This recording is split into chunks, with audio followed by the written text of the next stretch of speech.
I have 2 master degrees, one in clinical psychology, one in statistics. And in the beginning of the crisis, I started to study the statistics a little bit, and I immediately had the impression that the initial mathematical models and the initial statistics all had indeed dramatically overrated the dangerousness of the virus. That was the moment when I started to think how it was possible that an entire society and an entire population was in the grip of a narrative which in many respects was blatantly wrong or absurd. After a few months it became clear to me that the only mechanism that could explain what was happening in society was what is usually referred to as mass formation.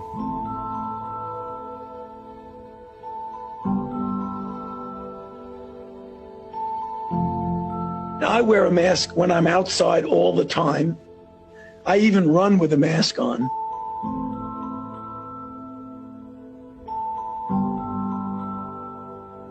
And also because I want to make it be a symbol for people to see that that's the kind of thing you should be doing. I wear a mask to school. I wear a mask to school.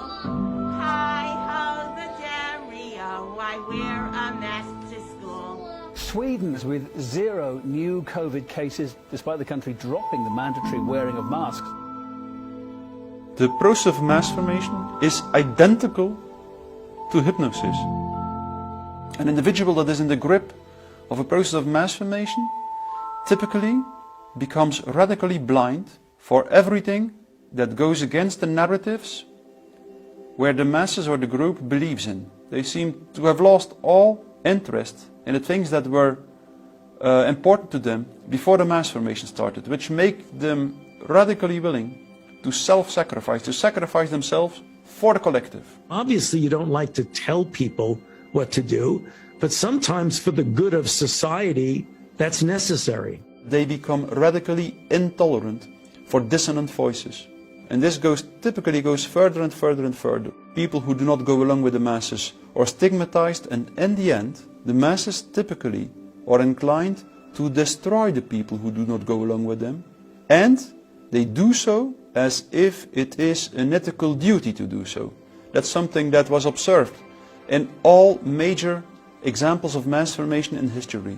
Whether we are talking about the Crusades or the witch hunts or the French Revolution or the Soviet Union or Nazi Germany, in all the major mass formations, we notice the same end point of the process, namely the tendency to commit cruelties, usually to destroy the people who do not go along with the masses, and that it is exactly that what makes the process so dangerous. This is becoming a pandemic of the unvaccinated.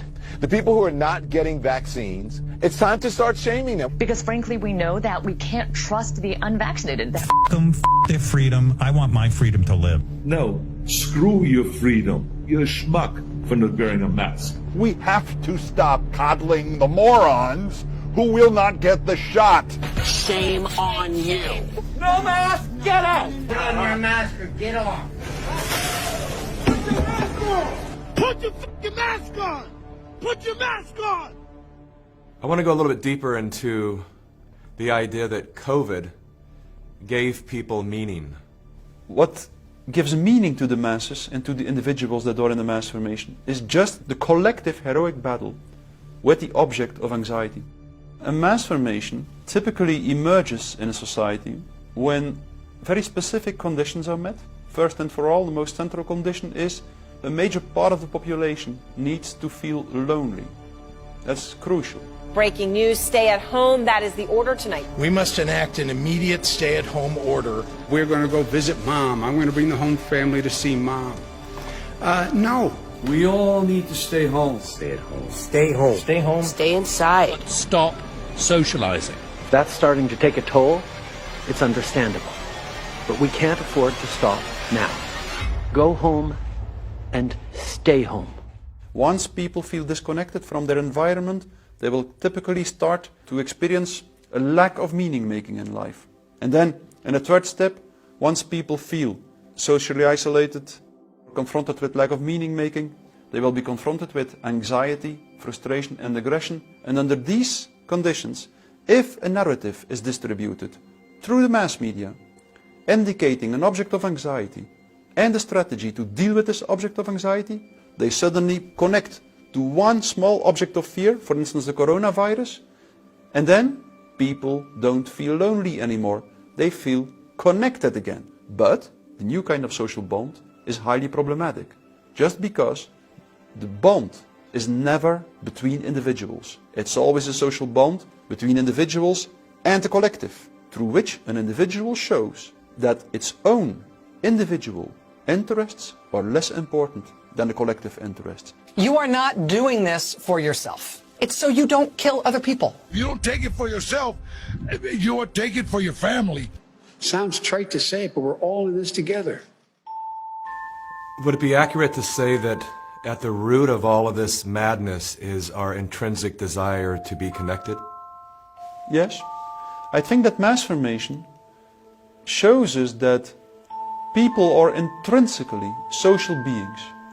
And if they feel lonely, they will suddenly do everything to feel connected again, even sacrificing themselves. In the confrontation with emerging totalitarianism, the most important thing is always that the dissonant voices continue to speak out in a as sincere, honest and peaceful way as possible. Non-violent resistance is what always works best. It's a bit cynical, but it is in the end good news, that mass formation and totalitarianism always destroys itself in a relatively short time span. If the people who do not go along with the system continue to speak out, they will succeed.